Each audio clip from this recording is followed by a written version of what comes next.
Ang hatol ng kuneho, isinalin sa Filipino ni Vilma C. Ambat.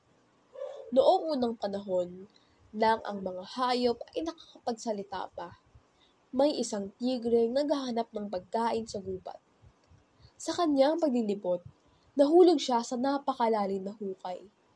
Paulit-ulit na sinusubukan ng tigre ang makaahon, subalit siya ay nabigo. Sumigaw siya ng sumigaw upang humingi ng tulong, subalit walang nakarinig sa kanya. Kinabukasan, muling sumigaw ang tigre upang humingi ng tulong hanggang mapaos. Gutom na gutom at hapong-hapo na ang tigre. Lumapasay na lamang siya sa lupa. Naisip niyang ito na ang kanyang kamatayan. Walang ano-ano ay nakarinig siya ng mga yabag. Nabuhayan siya ng loob at agad tumayo. Tulong, tulong! Liyang ay sinigaw, Isang tigre! sabi ng lalaki habang nakadungaw sa hukay. Pakiusap! Tulungan mo akong makalabas dito! Pagmamakaawa ng tigre. Kung tutulungan mo ako, hindi kita makakalimutan habang buhay.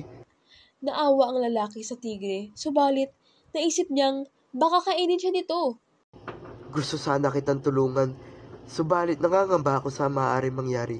Patawad, ipapagtuloy ko na ang aking paglalakbay. Ka ng lalaki at nagpatuloy sa paglalakad. Sandali, sandali! Huwag mong isipin iyan. Pakiusap ng tigre. Huwag ka mag-alala, pangako kong hindi kita sasaktan. Nagmamakaawa ako, tulungan mo ako.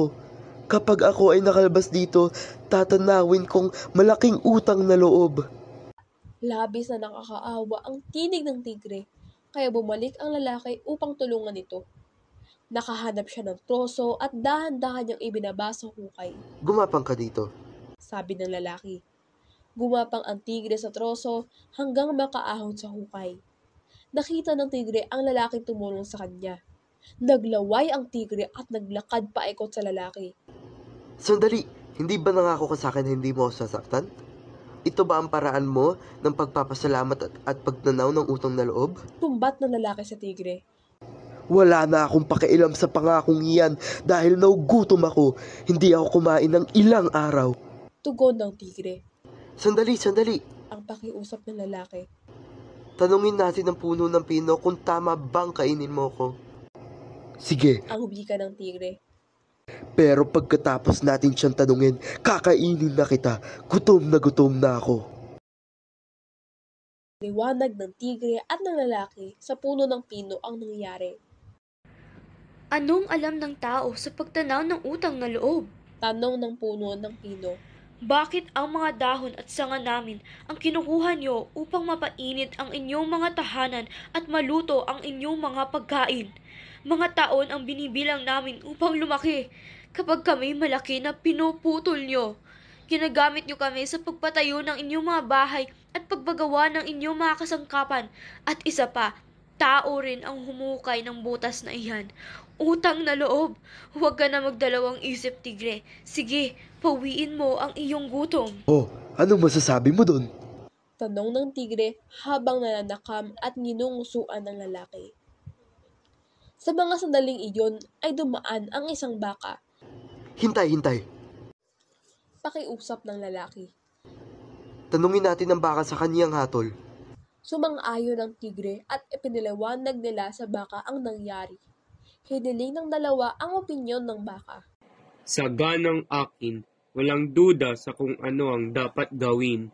Wika ng baka sa tigre. Dapat mo siyang kainin. Tingnan mo, mula nang kami ay may silang, naglilingkod na kami sa mga tao. Kaming mga baka ang nagbubuhat ng mabibigat nilang dalahin. Iniaaro namin ang bukid upang makapagtanim sila. Subalit, ano ang ginagawa nila kapag kami ay tumanda na? Pinapatay kami at ginagawang pagkain. Ginagamit nila ang aming balat sa paggawa ng kung ano-anong bagay. Kaya wag mo na akong tanungin tungkol sa pagtanaw ng utang na loob. Kainin mo na ang taong yan. Tignan mo, lahat sila ay sumasang-ayon sa akin, kaya humanda ka na sa iyong kamatayan. Wika ng tigre habang bumabuelo upang sakmarin ng lalaki. Alam na ng lalaki na ito na nga ang kanyang katapusan. nang biglang dumating ang lumulukso-luksong kuneho Sandali, tigre, sandali. ng lalaki. Ano na naman? Singhal ng tigre. Pakiusap, bigyan mo pa ako ng huling pagkakataon. Tanungin natin ng kuneho para sa kaniyang hatol kung dapat mo ba akong kainin. Walang kwenta. Alam mong ang sagot niya pareho lang sa sagot ng puno ng pino at ng baka. Pakiusap, parang ahawa mo na. Pagsusumamo ng lalaki. Oo, sige, pero huli na ito. Gutom na ako.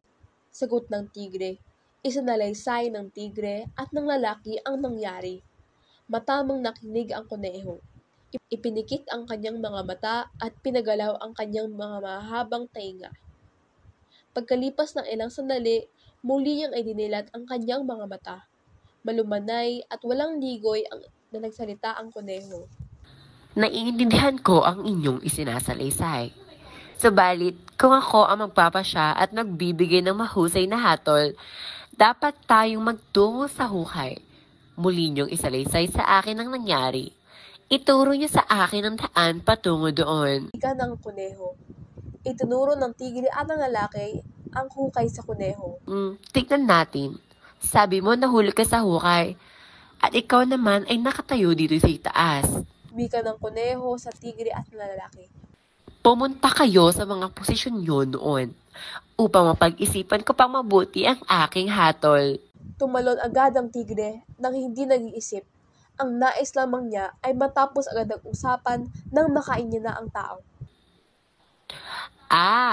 Ganito ang kalagayan ninyo noon. Ikaw, tigre, ay nahulog sa ukay at hindi makaahon. Ikaw naman, lalaki, narinig mo ang paghingi ng saklolo kaya tinulungan mo ang tigre. Ngayon, maaari na akong magbigay ng aking hatol.